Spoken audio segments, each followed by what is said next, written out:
What's up, guys? Welcome back to the table. So today we have our first guest, the first of many interesting guests that will be coming on in the next few weeks, Nathan Manning. So we're going to be talking a lot about his story, his journey through Division I collegiate sports. We're going to be talking about how college athletes should be getting paid, or shouldn't.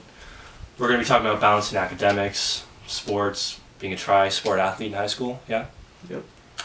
And lots of other things, life for COVID, and we're going to be getting into a lot of interesting stuff. So make sure you stay tuned to the end. The first 3 episodes are already up, so make sure you check them out on our channel and our Instagram. Make sure you follow it, beyondthetable.podcast. And we'll get right into it. I'm Kobe. I'm Ignacio. I'm Creed. And I'm Nathan. And you're watching Beyond the Table.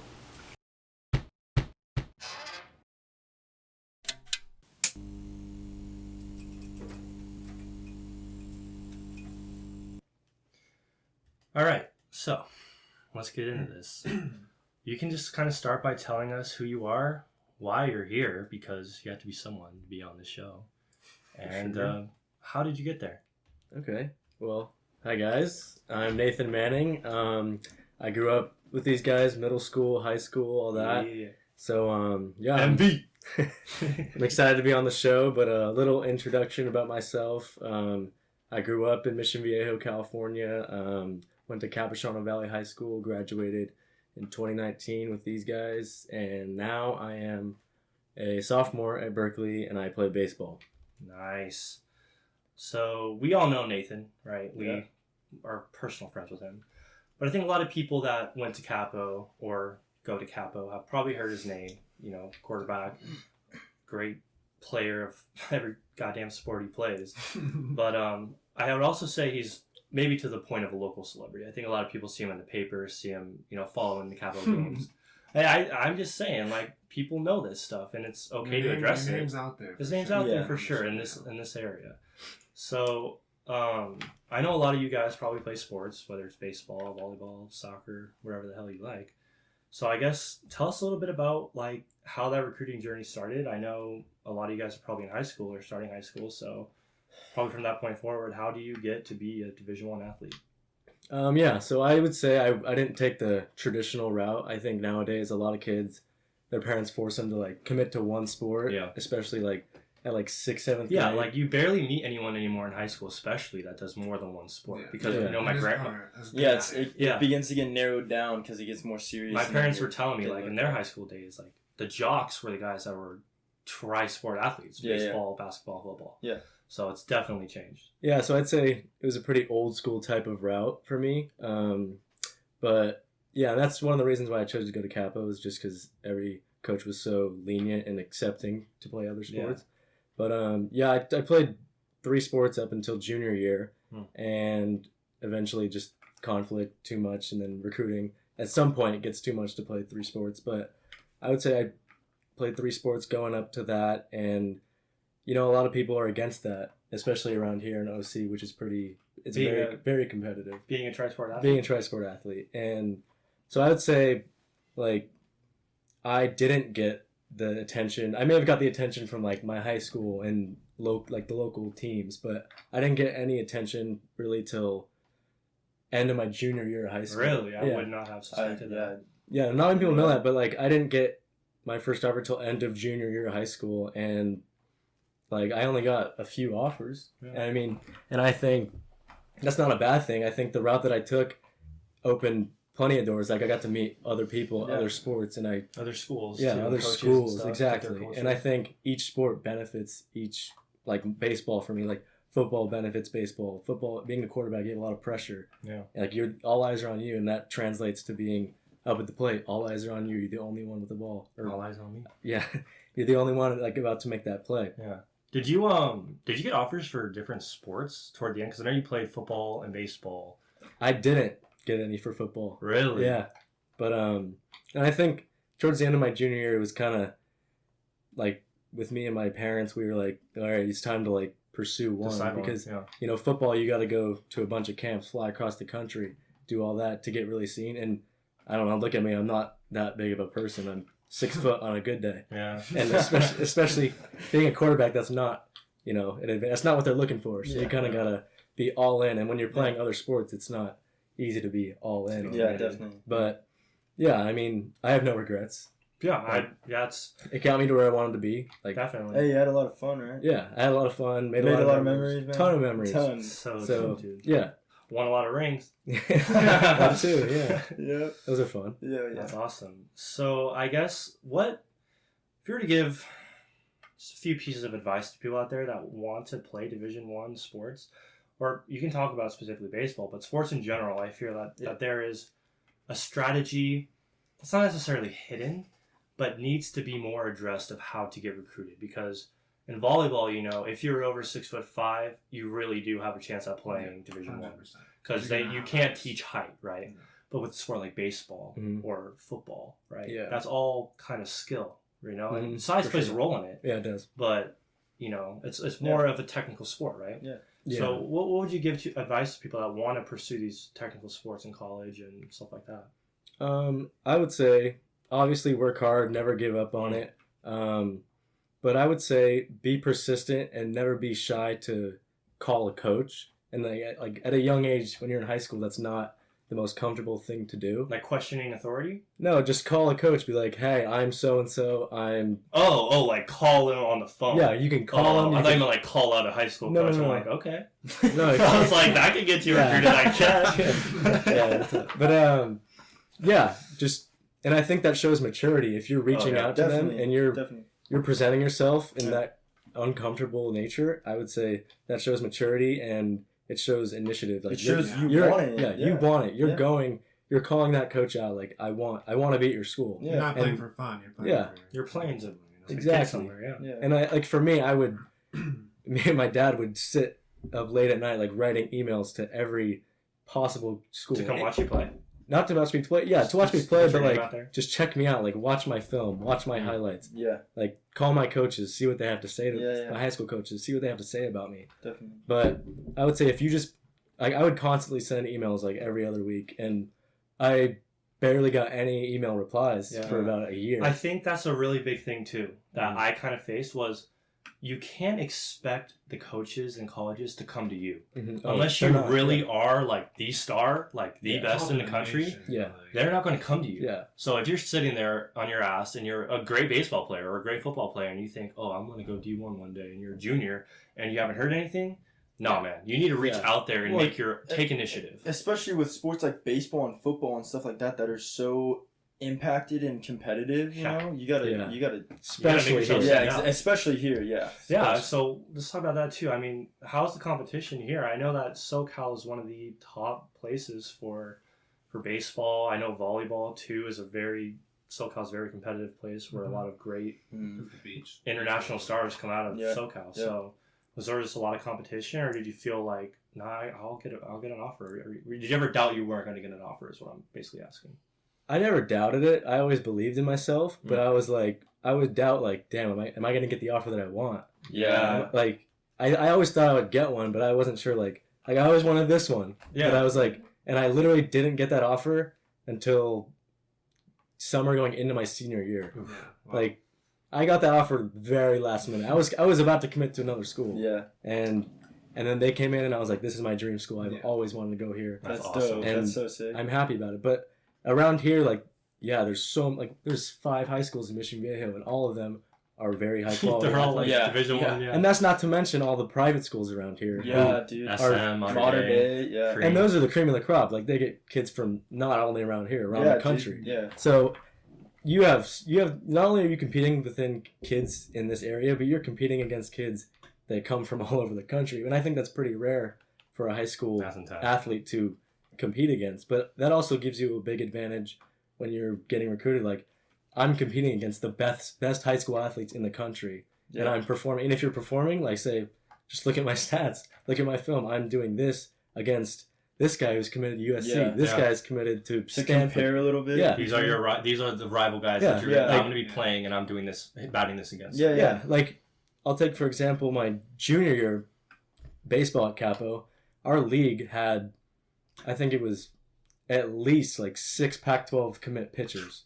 Holy shit. So every single game you were going against a guy who was committed to USC, Stanford, UCLA, all of that. Yeah. And it was just, and that you leverage that when you're getting recruited. Like me, I was like, this is what I did against this guy who we're going to be playing next year. That's what I'm doing. Yeah. That's what I did against this guy. It's relative, you know. It's like if you're playing baseball in the middle of, I don't know, Montana against some people, and you're good there, that's great. That's great. But if you're good in Orange County or LA County, San Diego County, like you're kind of really up there and you really do have a chance. So making sure, you know, if you're watching from a different state, just know that there's, you know, different leagues out there that have different levels of play.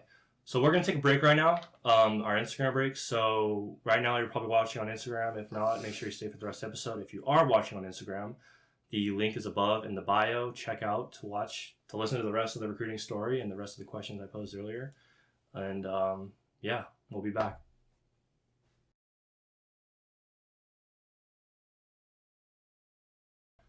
Welcome back, guys. So we were talking about your recruitment lifestyle and how that really worked out for you and the way that you approached it, and you gave a little bit of advice about how future athletes would do that as well.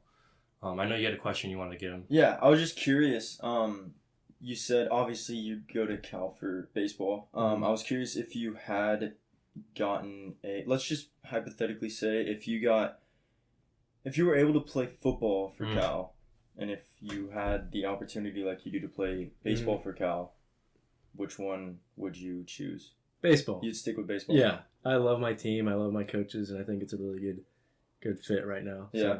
So, I mean, I wish I was there with them practicing and getting ready for the season, but definitely baseball. You guys do good last season? I mean, we only had 10 games. Oh, so that cut early. Too early to tell. Yeah. Would you say you like or enjoy baseball over football? I say I enjoy them the same, but very differently I enjoy them. Okay. Like culture? Very different. Yeah. Like high school football, you guys all know, you were at the games. It's all exciting. It's adrenaline. Hype. It's hype. And it's all just based on reaction. Like if you're a good athlete, you can pretty much have a good game every game. Yeah. Versus baseball is, you know, it's slower and you got to be more patient. You get your at bat and then you got to wait a few innings, which could be 45 minutes. Yeah. Versus to show yourself. Yeah. Basically. Versus football, it's like you have a bad play. All right, I'll get you 20 seconds later with a better play. Yeah. And then I think baseball is a much harder sport mentally because the best, Mike Trout, the best player in the game gets out 7 out of 10 times. Yeah. It's like. And he's the best, right? He's the best. He's arguably one of the best. He's arguably the best. It's a weird ever. sport because you see like a batting average of 350, okay? Yeah. You're like, damn, that is a great player. Yeah. But what that means is you're only getting on base 35% of the time, which is really garbage. Yeah, so low. And then I know in college and high school baseball, like those numbers are crazy high, right? Yeah. Like 70, 80? So, depending on who you are, but yeah. I mean, yeah, it's definitely a tough sport, and mentally it's like you have to remind yourself, even if you're batting below that. A lot of people bat below 300, and you have to remind yourself, like, especially in college, like, I'm here for a reason.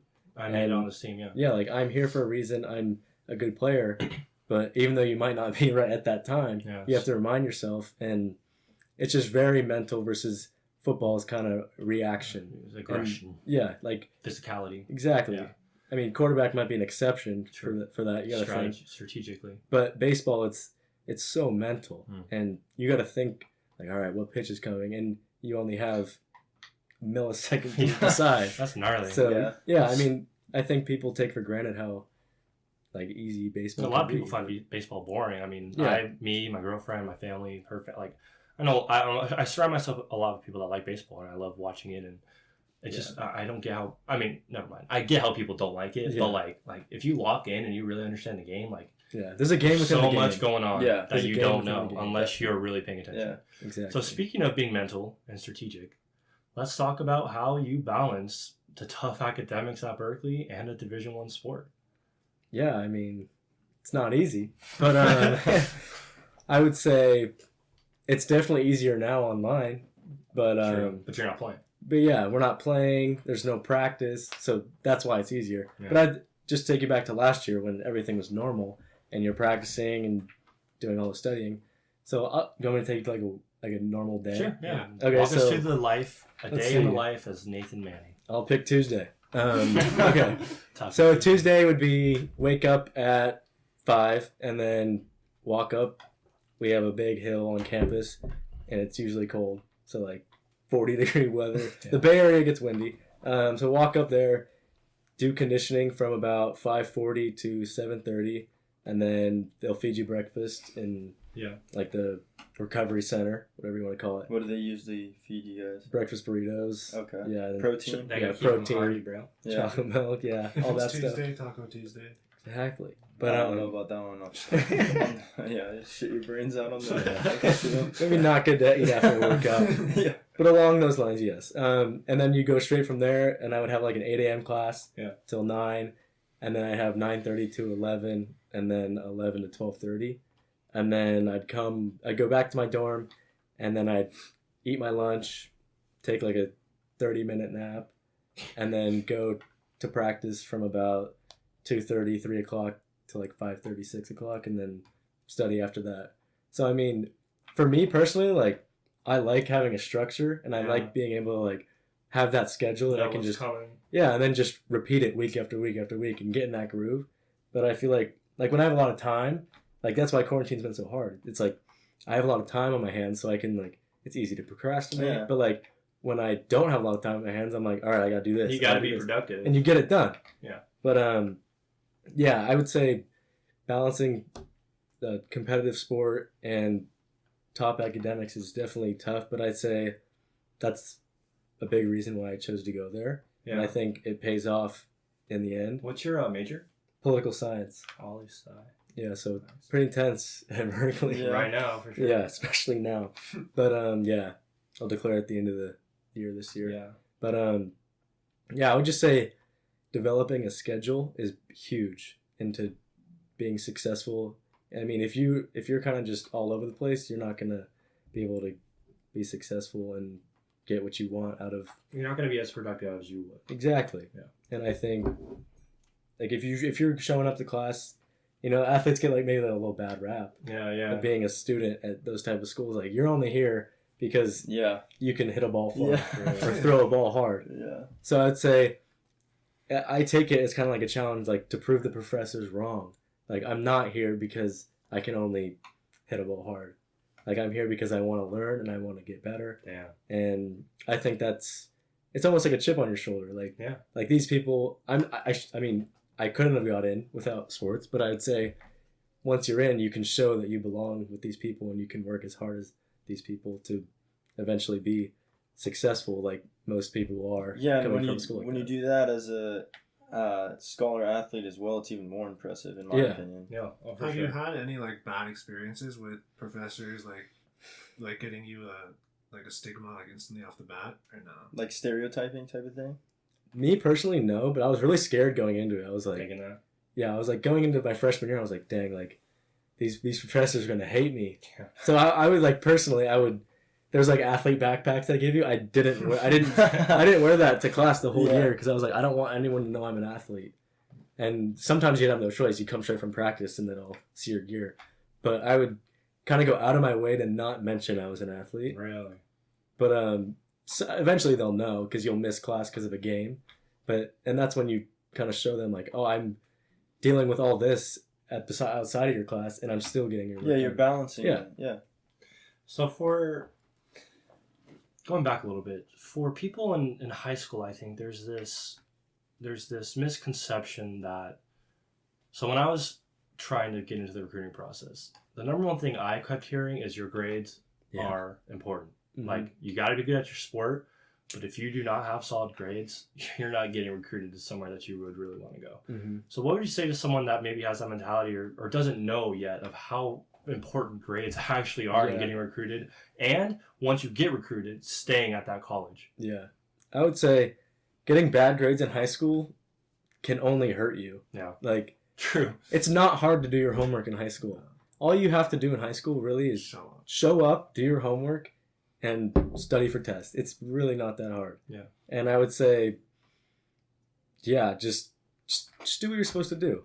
Just get your stuff done. High school, I think for a lot of people, it's weird because, you know, there are people that have a lot of struggling in high school, and there's other people that just go through it like it's nothing, right? It's just really confusing. So yeah, I would say one more thing. I would say as motivation, for student athletes in high school to do better, I would say if you're just as good as another kid they're recruiting from another high school around the area or around the country, like, are you going to let your grades be the deciding factor? Is if, like, oh, we're just going to take... If you're the same player, they're going to take the kid with better grades. Exactly. Yeah. So I would say don't let that be the factor or be the reason why you're not getting the offer you're working so hard in. Yeah. Or make it the give you factor score. that gets you into the other ones. Yeah.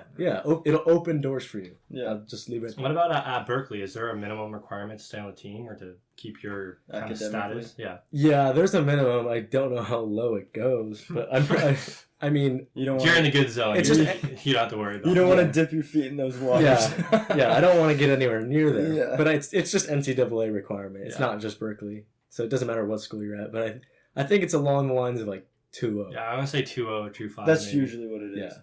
Yeah, that's intense. Yeah. So let's talk about kind of, I know this topic has been discussed in the media before, and especially if you follow college sports, you know that this has been a heated topic. Let's talk about college athletes getting paid. What is the deal with that? I mean, as an athlete, do you believe you deserve to be paid, or do you think that that's a lot of bullshit and that the experience is enough? I want to hear what you guys have to say. Yeah, first. let's hear what you guys think. I mean, I honestly don't have much experience with that, but in my eyes, I mean, these athletes are putting in a lot of work for these schools and getting them a lot of, like, a good repertoire and, like, raising their name, and it's attracting other people when you have such good sport teams that it's like there's a certain line when an athlete is doing so much for your school, and, like, just ignoring it is kind of just it's ignorant, but I feel like they should get something in return, like some sort of. Because I mean, they're on a broad platform to be drafted or get this attention from these like big actual teams, like big leagues. If you're playing baseball, the MLB and stuff like that. But besides that, like they're putting their whole like life into that, and they're banking on something. They should get something in return for that. I know you can't even like create like No monetize sponsorships, content. Yeah. If you're like a YouTuber and you're a college athlete in the NCAA, like you can't monetize your content if it's related to.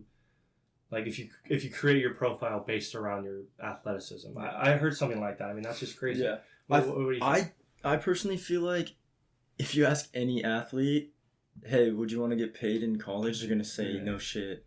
But at the same time, I think it can be argued that by the school or by whoever that if unless you're a walk on, you're worth it. You're worth it, but you also most likely got a scholarship.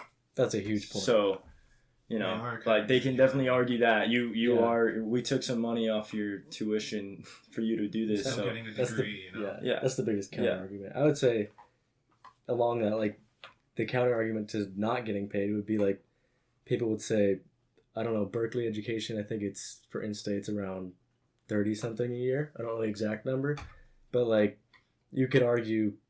If you get a full ride scholarship to play a sport, like no, we're not going to pay you. We just gave you $120,000 worth of education. Yeah, like you don't need all that. Like you just saved $120,000. Yeah. What about regulations on sponsors though? Like, do you think if Nike wanted to sponsor you, and the NCAA said, well, you can't do that. Isn't well yeah if you can in 2023.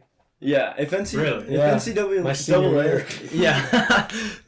NCAA obviously says that, then you're shit out of luck. Well, that's what we're wondering. Yeah, is that rule ethical or not? Yeah, I mean, but then it kind of goes back to when you get sponsored. Correct me if I'm wrong, but it would be you as an individual, right? Yeah, it's the individual. Yeah, I think. Yeah, they want to give you shoes or gear to wear and shot.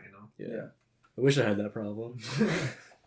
Hopefully someday. Yeah. You said 2023 they're changing that? They're passing it as a law. I don't know if I didn't know that. I know it's California for sure. I don't know if it's I don't know. Ethan, Harvard, are you going to get paid 2023? Well, Ivy Leagues don't even give scholarships. Okay. Okay. So there's no chance of getting the education in return for your athleticism. Wah, wah. Okay. Yeah, sorry about that. Let's take a quick break, and we're going to be getting into a few more things about at what point do you have to realize that your dream is not going to work out, and how life is now for athletes in high school, college. I mean, this is their livelihood that is being disturbed. Mhm. So we're going to find out what your opinions are on that and what we think should happen. Doesn't really mean shit, but it's just our opinion. So we'll be right back.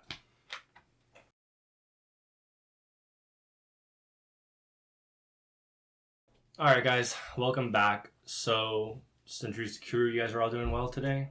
Doing good? How you been doing? Having a good time. Having fun? Thanks for having me. Yeah, so like I said earlier, we're going to be having a lot of interesting guests coming on. So on Instagram, Beyond the Table Podcast, we'll be posting that list soon once everyone's kind of locked in. And I'm sure some of you saw the promo. We're giving away a $50 Amazon gift card, so you can check that out on the Instagram. But we'll be advertising the people that will be coming on, so don't worry about that. We got Kevin over here on tech. Can we get a yeah? Yeah. Yeah. Good shit, good shit. All right, so we were going to get into...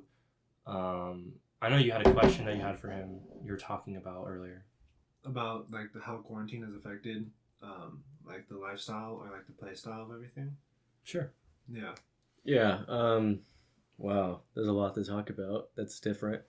But I'll speak from my perspective because if any of you don't know, I'm at home. I'm not actually at Berkeley right now. I've been at home since March. Yeah. And I'll be home until January if everything goes as planned. Yeah, I would say this is unlike anything athletes have ever had to deal with. No one's had to deal with anything like this, but in an athlete's sense, I would say this is the hardest year ever to be an athlete. I would say you don't have games to look forward to. You don't, when you're lifting, you're like, okay, like I'm getting ready for this game. Like I'm motivation. Yeah. This is You're motivation. just losing motivation. 'Cause Yeah, it's like- there's nothing that you're looking forward to. Yeah, it's like, all right, I'm getting motivated to go live for something or work out, run for something that's going to happen, and I don't even know if it's going to happen. Exactly. So I'd say that's tough, but I would say this is the most challenging year because you have to be so mentally strong and you have to be so self-driven because you don't have a coach like barking at you every morning like, get up, we're going to the weight room, like it's time. Like, you got to do it yourself. yeah, and if you don't do it, no one's going to say anything. But when you come back, you're going to be Yeah, lagging. exactly. It'll show up when you actually get back to your sport and your team. But I would say it's easy for people and humans to just, when someone's not like on their ass, like saying, let's go, like it's time, and there's no consequence for not doing anything, a lot of people are going to give into that and not do it. So I would say it's been really tough for everyone to, For sure. get out there, and it's hard to like, some people aren't comfortable talking to people, like meeting, training together, and a lot of coaches aren't training, the gyms aren't open. Yeah. So you have to make do with what you got. Like I'm in our garage with a few of my friends, and instead of lifting like a plate or something that we'd have at school, it would be like, Books. yeah, exactly.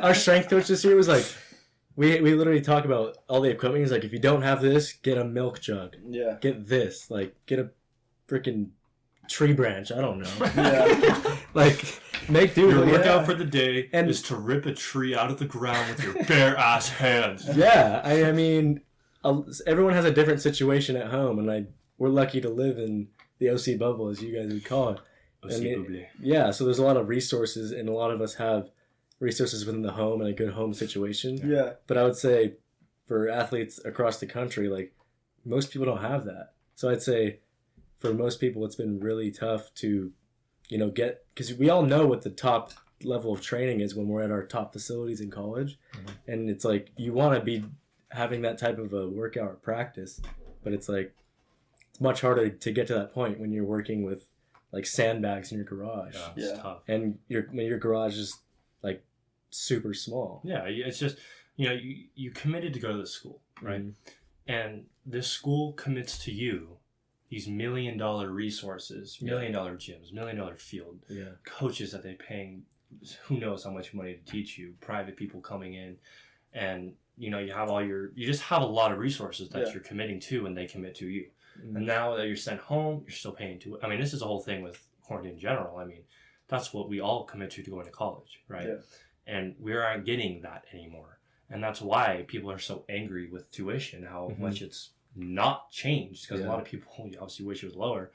it's tough, and I couldn't even imagine, being dedicated to a sport and wanting to play, and committing to a school to play this sport and not being able to do that. Yeah. Are you guys doing any like team bonding stuff We have Zoom calls. for Zoom? Yeah. Yeah. So Watch, like, What does that Sandlot. consist of? Yeah.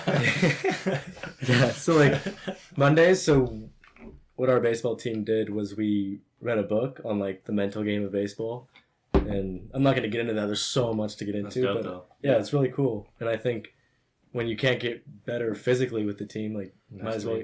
Baseball's such a mental game. Might as well get better that way. Making the most of what your opportunities are. So, and on Wednesday we would watch film. So we'd like typically take clips from. It was cool. The MLB.com gave free access and to watch any MLB game for college students. Really? So we could all go on our phones and watch any single game anytime, and we could snip clips from each game. Be like, oh, I want to add that to my reel, and then we'd talk about it on Wednesdays, and we would talk about the situation, like what this guy did right or wrong. And I think critique the pros. yeah, even the pros make mistakes, but you could also learn from how great they are. Learn from their mistakes. Yeah, I was talking about last episode or 2 episodes ago about we were all kind of talking about is visualizing your mistakes with the inner monologue, how you visualize your mistakes and visualize yourself striking out, visualizing yourself hitting a home run, and then how you can critique that in your mind before you kind of go up at the plate. Let's talk a little bit. Let me say one thing on that. Yeah, so just to add on that, make a good point and just relate it to me. So what I would do, and you saw the inner monologue. When I get into the box, we would in the mental book that we were talking about. It's so much self-talk, and then just from other things I've learned along the way, I would be like when I get in the box, I tell myself this every time I step in the box. I got this. That's all I say, and I try and clear all the thoughts. Even if I struck out the past 3 times, I got this, or I just swift on a pitch, and I'm like, geez, this guy's legit. I still got this, and more often than not, you will have it. Yeah. So I'd say there's so much just self-talk and picturing yourself doing it, and like you said, it works. I would say I remember when I was taking pitching lessons and hitting lessons when I was a little munchkin there, but my coach would tell me don't tell yourself don't strike out. Yeah, because you do it. Because you'll do it. Your brain doesn't register the word don't as do not do this. It's no. It's bad strikeout, and you strike out. Instead of saying don't strike out, don't mess up, don't. You're gonna say I'm a. You say I'm shit a out of there. hit the shit. This guy's gonna give me a fastball, and I'm gonna hit it hard. Exactly. Yeah. So I think that was also interesting. So let's talk a little bit about just relating back to a further episode about different bubbles, different cultures. I mean, how has San Francisco, the Bay Area up there, been different from OC? Is it crazy or is it not really that bad? I would say, coming from OC, it's a lot of suburbs, and going up to Berkeley and the Bay Area, it's fast paced.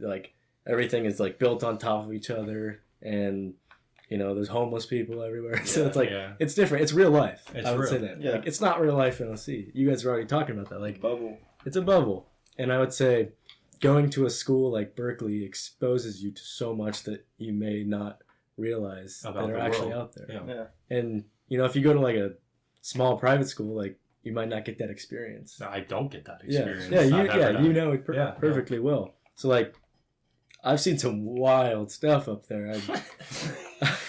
I mean, like what? What's the wildest shit you've seen on those streets? Oh my gosh. I mean, there was this one lady, I was walking back to my dorm, and she's just bleeding out of her nice. face. She just got stabbed or something, and it was the scariest thing. It was like sharing a horror movie. So that happened. Imagine seeing that walking down to CVS and Ralph's. Was she by herself? She was screaming, crying, dude. She was by herself, and you were just. Was it late or something? Or? It was nighttime. I mean, I was with somebody else, so that was good. But did you help her? Yeah, did you help her out? No. Just let her bleed out. You don't know what she has on her. Maybe she stabbed herself. I mean, yeah. But you don't know. You don't know anything. So you can't trust anyone up there. There's another guy. another homeless guy I see him like every day. He would have like football cleats on for like months at a time. Walking around in football. Yeah, just football cleats. That's your future. It's dog. pretty dope. No. But trying to think what else. Like when my dad went to Cal, there was this guy called the Naked Man, and he would show up to class completely naked. Is that chill? A student or just some Student. random? He was Is that chill? Like, can you walk? Can you do that? I mean, No, what the fuck? If this guy is well known to be doing that, I mean, if he he's must doing have it been every okay day, to do it. then I mean, you can look it up online. maybe he signed a waiver with his Look, teacher or something. all I'm saying is if Pepperdine says, look, you can show up to class butt-ass naked, you're telling me you wouldn't roll up every time with everything flopping around? At least once? It was easier to do. It's easier to do 30 years ago when there's no True. phones. Yeah. True. I mean, you show up now, it's everywhere. everyone's- Then you'll be famous, bro. I mean, yeah. If you want to be looked at No, as you'll the be guy who arrested. fucking Yeah. shows up to class naked and fuck. Exactly. Oh, and there's this one guy. I mean, if you're watching this and you go to Berkeley, you've seen him. Like, it's right by the Sather Gate, which is like where everyone kind of congregates and crosses through going to class. He dresses up in like toilet paper, and he like Nice. tapes like Like toilet, mummy and shit? kind of yeah. And he like taped like the Yeah, yeah. inside of the toilet paper the roll to his rolls. The eyes, cardboard. and he made like a goggles out of it, and he would just be like dancing. Just tripping out. But yeah, that's a normal day in Berkeley. Okay, And- for sure. I mean, And there's a few protests, never a dull moment, sounds Yeah. like. but I like that. Yeah, Sounds like a fun keeps culture. you interested. It's super fun, and I Yeah. hope it goes back to that after all this COVID stuff is over. Definitely. Yeah. I hope it goes back to the crazy personality it has. Yeah. I miss it. I miss just being out of here. Like, podcast is great. This is a great project. Yeah. Hanging with the boys is great. But I would do anything to be back in college. For sure. Any other points you guys have on that?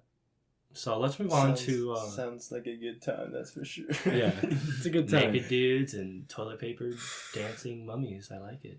There's more to Berkeley. Just Yeah. Those are the highlights. Yeah, those are the highlights. If you're thinking of going to Berkeley, talk to this guy. Anyway, let's talk a little bit about something that I think people have trouble recognizing. And obviously, you did not go down that route, but you know, maybe some of you guys are considering it, and maybe some of us did. And I kind of want to dive into it. Is at what point do you think people need to realize that this sport is not for them? At what point do you think you need to be real with yourself? Like, okay, yeah, I can be a Division I athlete. I can be a Division III athlete, or I have no chance in hell of getting recruited by a college, but I love this sport. What do you give advice for people that are like that, and what do you think needs to be recognized to face reality? So I'll talk about the college aspect of it, and then you guys can talk about the high school because Sure. you went through it. Sure. So I'd say for college, it really depends on who you are and what your passion is for that sport or the game. And I think you also have to recognize like what are my study skills like? What kind of student am I? Yeah. And I think there's so much that goes into it. Like, what's my financial situation at home? Like, can my parents help me out to take a chance to go play in the minor leagues where you don't get paid anything? Like, unless you get drafted really high and get a signing bonus. But I think there's so many factors that play into it. There's no right or wrong answer, but I would say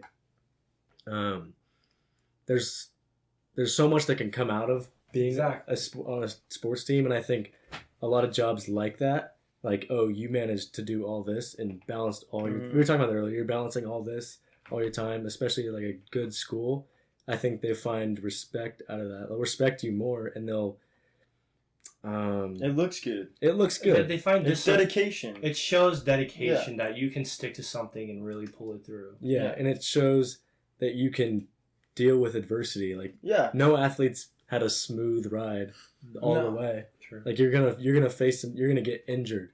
You're gonna, I don't know, lose your starting spot. There's Yeah. so many things that can happen, and it shows. It's a constant battle. Yeah, sports is just like a job if you think about it. Like, you're battling and you're trying to help your team or business out and to be the best they can. And if you're not performing, like, your coach is gonna let you know, and you might get fired. You might lose your spot. So I Yeah. would say there's so much to do on that. But Another thing I would say is if you hate your sport and you don't like the team and you're at a good school, I would say the one thing that sports can take away from it would be, at least for baseball in my experience, you have to go to summer baseball all summer, and that's when a lot of your fellow classmates will be doing internships and getting job experience that'll help them down the road, and you're missing out on that. You're just playing baseball. True. And if you're not bought into that and you don't love your team, love your sport, and just love going out there and playing every day, like, it might be something you want to ask yourself, like, is what I'm doing now worth it to be missing out on all these other opportunities that are going to help me create a living for me and my family down the road? Yeah. So Yeah, that's a good point. It's tough. I mean, these are good perspectives that I think as non-athletes we don't really have to think about, and good lessons for you guys watching that want to be a college athlete or don't want to be a college athlete, right? It's just figuring out what you really want. I would say for me too, with my experience was, so I played volleyball in high school, and I'm tall, right? I think it'd be funny if we never tell them how tall I am, though. never stand up. Never say it. Yeah. So 8 foot. I'm 8'7". 7. He's close. 3.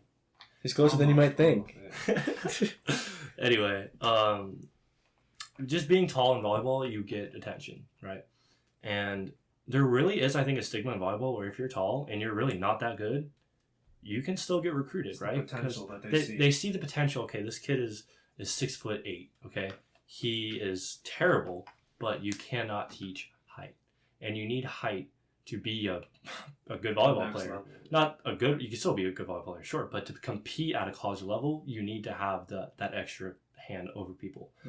But I would just say for me, it was really the opportunities that were specific to me. If I wanted to play volleyball at Pepperdine, I would probably not have a girlfriend because I would be grinding. Super busy. I'd just be grinding the shit out of every single day, Yeah. right? And I probably wouldn't have met her because the day I met her, I wasn't really doing anything, but I knew if I was on a team, I would be probably doing something on a Wednesday afternoon. Yeah. But it's also like I couldn't go abroad, which really kind of sucks because I was not able to go abroad anyway because of COVID. So if I had known, well, you're not going to go abroad, you know, who knows what could have been different, right? And maybe when I go back, if I really want to, I could play again. I think it's just really, you need to think about what you value most in your education. Yeah. What you value most in your life. And if it Yeah. really, if it isn't sports, if it isn't playing at that top competitive level, then it's not for you. Yeah.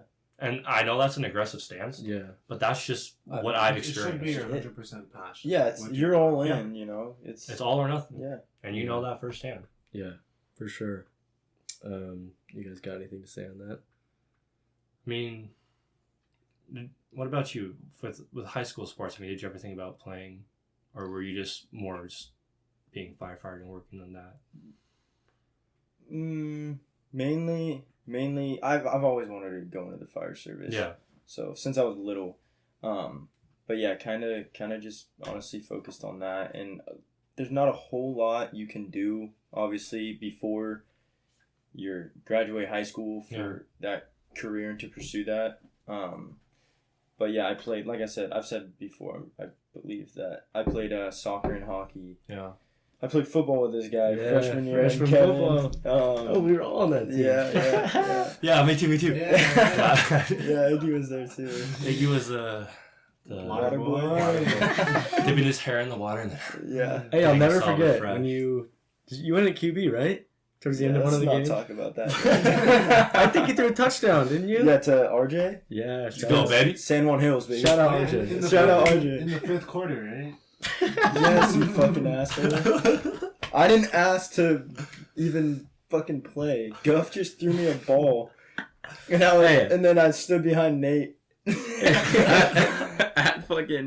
He's like, fuck. He was what? How tall were you? Would you say as freshman year? 5'8". Not too tall, like taller than that. I was like 5. No, you were taller than like that. 5'10". Yeah, but anyways, I'd stand behind this guy at 5'6", like, you know, in his shadow. But no, it's definitely a good time. That was fun. It's a fun that year. Was a lot. That's another thing too that I think we should touch on is because for us that don't play in college, right? Yeah. playing sports in high school is fucking awesome. Like, I encourage any of you guys that are in high school or going into high school. If I'm being completely honest with you, high school would have been so much more boring in my opinion if you did not play a sport. Yeah. I don't know how people Don't play a sport. It doesn't necessarily. I mean, it's different for everyone. Well, there's different Well, interests. yeah, that's what I'm saying. It's my Music. opinion. But having Marching like band. a culture that you are immersed in and making these friendships and memories, because some people have like the capo media, like drama and stuff. It's the same idea for them. Of course. But just having like a set group of people that you're going through everything with and progressing with, and like, that's what really makes the experience. And a it lot builds this thing of integrity that we've talked about. Like, you need to be reliable. You have teammates that count on you to perform, right? And it's not just you on the court unless you're playing tennis or golf. But I'm just saying, like other people are on your back. It's not just you anymore. And I think that sports, any sport, is a great teacher of responsibility, integrity, and discipline. Yeah, you definitely learn a lot through sports as well. Oh, for yeah. sure. Mainly depending on what sport it is. Honestly, I think any sport. Sport, you learn something. Definitely, but some are more intense than others. Obviously, like football and stuff like that. Soccer, hockey, more physical type sports. I feel like are obviously more intense for It's just more straining. obvious reasons. yeah. But definitely what I took out of the more physical sports was work ethic and just grinding and pushing through. Very, very mental battle as well. They'll push, everyone out there that's played any sport in general has obviously witnessed or been a part of that. So that's definitely something that helped out for sure. Yeah. What do you think as a coach? Like how do you think because you could tell them you're a coach at Capo for the volleyball team. It's my second season going into coaching the JV volleyball team as a head coach at Cabo Valley High School. I'm curious how you kind of lead them into learning these lessons. Is it just natural? It just happens and you don't necessarily need to force it? Or do you try and put them in, like, I know we run these drills, right? Like, that really make you learn to count on your partners. So, like, I guess how do you implement that and make sure that they learn these lessons that come with sports? So, like, the first thing that I see as important is to make it a place, like a practice, and going to games is something that these kids are looking forward to. Something that they're like, I'm so excited to go to practice today. Like, make it a place where they love being there. And once you grow that passion of being there, then that's when you could start teaching them, like, okay, like, you're missing practice today. Well, I want you to know that practice is going to be at a lower level today now, because now if a setter is not there for volleyball, now that messes up everything. Yeah. And that's on you, that's your responsibility to be there and care about your team. So with these people, it's like some, like, coaches, like, I've done it before, is if they're not there, then they have to do some sort of physical exercise as, like, a punishment. Yeah. But it's more like, I want to make it to the point where they don't need a punishment. They care inside themselves enough about the it team. hurts them enough to where you don't necessarily. Yeah, and they feel it, and they feel like, I'm letting my team down by not being able to make this and not be able to commit. I think a great story on that was it junior year or senior year air guitar with Camille? Junior year. That was junior year. So at our school we have air guitar, right? Which is basically a music video live. Champs. It's What? Yeah, You won. shit, baby. I've never been. It's like it's not. Yeah. It's like a talent show. But like it's hard a to what do you call it? Lip syncing competition. And you dance and stuff. Yeah. Costumes. skits. It's a fun show, and I hope Very, that very you fast experience it. Yeah, Well, like, it's one of the coolest things it's of fun. our high school. Yeah. I love that culture. Of my high school memories, like, it's up there with all those football games, all the Tight. basketball, All the baseball. champions. Yeah. So you had to get in a huge line in order to reserve a ticket to get there on time. And half of our team dipped practice on a Friday. They did not show up on Friday to get in line. And so it was like me, Ethan, and maybe 3 other guys that did show up. And so she's like, okay, how many guys are missing? And she's like, 12. 12 guys are missing. Okay, you guys are good to go. And we're like, okay, I mean, at least we showed up, right? Like, damn. But, like, we get it. They want to stay in line. It's their senior year, their last air guitar. They want to watch it. Understandable. So then we come to practice on Monday. And we all come in, and she's like, so 12 of the 15 of you were gone on Monday. And we'd be like, yeah. Why are you talking like deeper? You're right. It's a girl coach. It's a girl coach. I mean, unless she had a deep voice, which is totally I mean, chill. she had no Camille, man. All right, let me try a better job. Oh, Camille's the coach? Yeah. Oh, okay. okay, guys.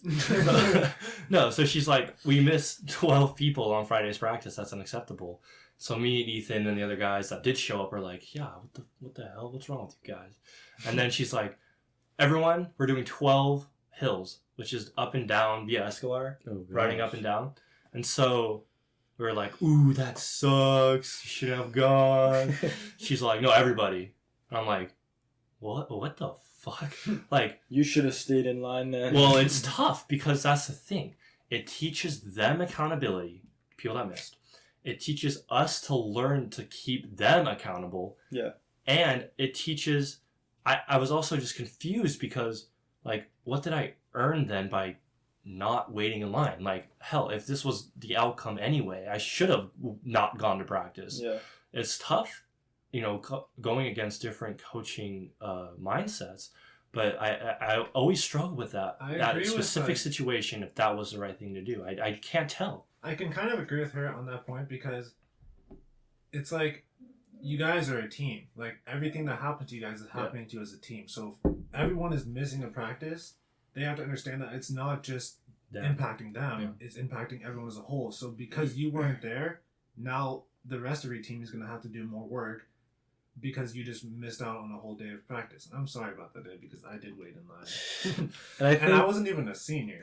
I was a junior. It was and I was an sitting in line, unfortunate situation. and my coach is walking past the line, and he looks back, and he sees me sitting there in front of the line. He's like, "What are you doing over here?" And I was like air guitar, I have to wait in line because I didn't get a reserved seat. And he's like, "What's air guitar?" And I was like, "Don't you see like this line?" So yeah, it's like a huge line around the whole quad. Yeah, I was like, I'm sorry, like I'll make up for it, but I had to. They saw me, and I think that's when everyone started getting mad because there was like 5 players all sitting in line, and another 3 that were in air guitar so couldn't make it. Yeah, those guys, they were like in it. So, And I think that story right there, I'd say that's the difference between high school sports and college sports. Mhm. Like high school kids, there's bigger things than their team. I mean, maybe not for all of them. Like, well, some kids did show up to that practice, but the team as a whole, like, there's more important things. It's not number one. There's more important things in their lives, and I think for most college athletes, probably almost all of them, I would say that is one of, if not the biggest thing in their life. And I would say if that happened to a college team, I'd say nobody would have missed that practice. Yeah. So like, and there's perks to high school sports. High school sports, like you go to the football game, like you know everybody in the stands, like oh, there's my teacher on the sideline. Like it's feel good. It's a community. Yeah. And I'd say, chanting your name and everything. yeah, it's cool. And I'd say you have all your friends there that you grew up with and had so many memories with, and And all the parents too. Yeah. The parents, friends. and you have a city rallying around you, and these are just kids you grew up playing Little League with. Yeah. And I think that's really unique. And it's not the end of the world if you have a bad game. Like they know Your that. like your coach's job isn't on the line versus college. If the players don't perform, like your coach's whole career could be diminished by a bad season. You know, like look at Michigan right now. Like John Harbaugh, he's getting paid millions of dollars and they're not performing, and like he's a great coach, but he's It's probably not working out. his reputation among Michigan, and he went there, so they all love him, but it might get a little tarnished because of how it's going. Hopefully they turn it around, but anything can happen. But I would say, like it's a business in college as much as it is in the pros, but I would say there's so much more at stake when you're performing. Yeah. And everyone wants to be there, which is great. Yeah. And I would say that's one of the benefits from playing college sports versus high school, but also like high school, there's maybe not as much pressure. You're with your childhood friends, your best friends that you grew up with, but there's perks to both. Yeah. And And high school people take as a PE credit sometimes, so like they really Yeah. couldn't care less. and you have those kids like just people that you always laugh at practice, like they're just there just to hang out with their friends. Yeah. And you don't get that in college, but you get other things. But I would say that's a cool part about high school for sure. So before I joined water polo, I was in PE for I think 3 weeks. High school, at least at Capital, the PE there, bro. This is what we did. I was in that for a little bit. This too. is what we did. We change walk out there, sit out there for like 45 minutes on our phone waiting for this dude to show up. Yep. And then he'd be like, all right, guys, let's, what do you guys want to do? You guys want to play kickball? You want to go swimming? We're like, go swimming. Opens up the pool gate, throws out some floaties or some shit. Don't drown. You literally just Don't gotta drown. float there like... I was in it for a Okay, week. okay. Exact same thing. Same thing. And then I decided to play water polo my freshman year, which was a great decision, super fun sport. And then I added volleyball to that too, so it was definitely fun. After a week of being in that, I went to my counselor and I was like, I'm playing volleyball second semester. Can I like get this off my schedule? 'Cause Yeah, I yeah. do not want this. So let's talk about, let's close this out with something I think we all want to know, and maybe you don't 100% know, but I'm curious about. Like, what do you see in your future right now? Wow.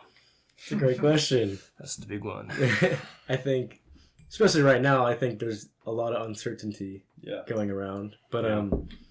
you know, You got your hopes and dreams. yeah, like every athlete has their hopes and dreams. And I would say, as of right now, it's to get drafted out of Cal and, you know, take baseball as far as it can take. Are me. you trying to like play MLB, or are you doing it to play and then get a normal job, or is it like, that's what I'm curious of? Yeah, I mean, like, what mentality do these college athletes have? But MLB, of course. yeah. Well, I don't know. It's different for everybody, but Yeah. I would say, why not? If you're putting in all this work Yeah. and time, why not Go all the set way. your goal for the MLB? Yeah. Like, and if it doesn't work out, that's why you went to a good school like Berkeley. Like, Mm. you got your degree, you have all that, so might as well take baseball.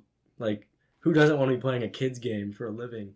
Literally. That's gnarly. Who doesn't want to be just going to the field, you know, hitting batting practice, Yeah. and then And getting paid millions. getting paid more than you would getting Doing a normal anything. job, doing anything.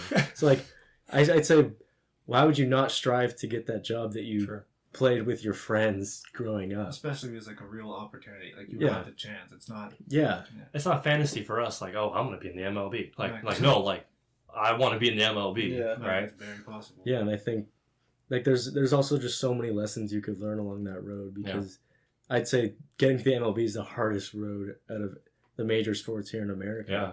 Like, MLB's tough. there's so many levels that you have to get past. Just Yeah. like once you get drafted, you're not on the Angels, you're not on the Cubs. Yeah. Like, you're on the Iowa like weed whacker. Like, Seriously, though. I'm serious. Yeah. Like, it's unreal. Like, you listen to these teams and it's like the Banana Slugs. Actually, no, that's a college. That's Yeah. UC. Sorry, you see this. Sorry. No shade. Oh, shit. But it's crazy. Like, there's so many obstacles that you have to go through, and I think you obviously have to love the sport Yeah. to take that road. But I mean, like, that just makes the destination so much sweeter. Yeah. And that's why 100%. baseball players get paid the most. That's awesome, dude. Yeah. Is there any other questions before we close this out that you guys have? Any other last points or plugs you want to throw in there?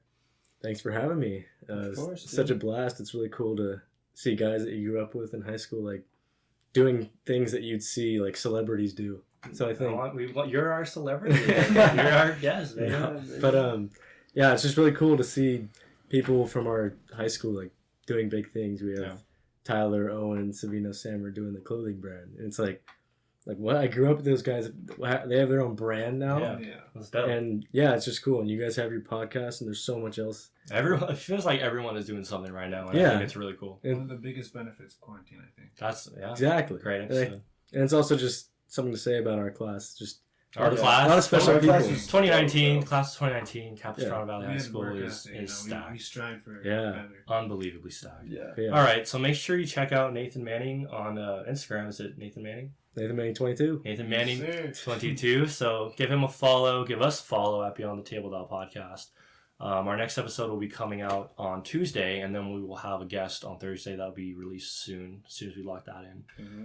But great conversation today. Thank you for coming Yeah. on the show. Yeah, Thanks for having me. And I'm Kobe.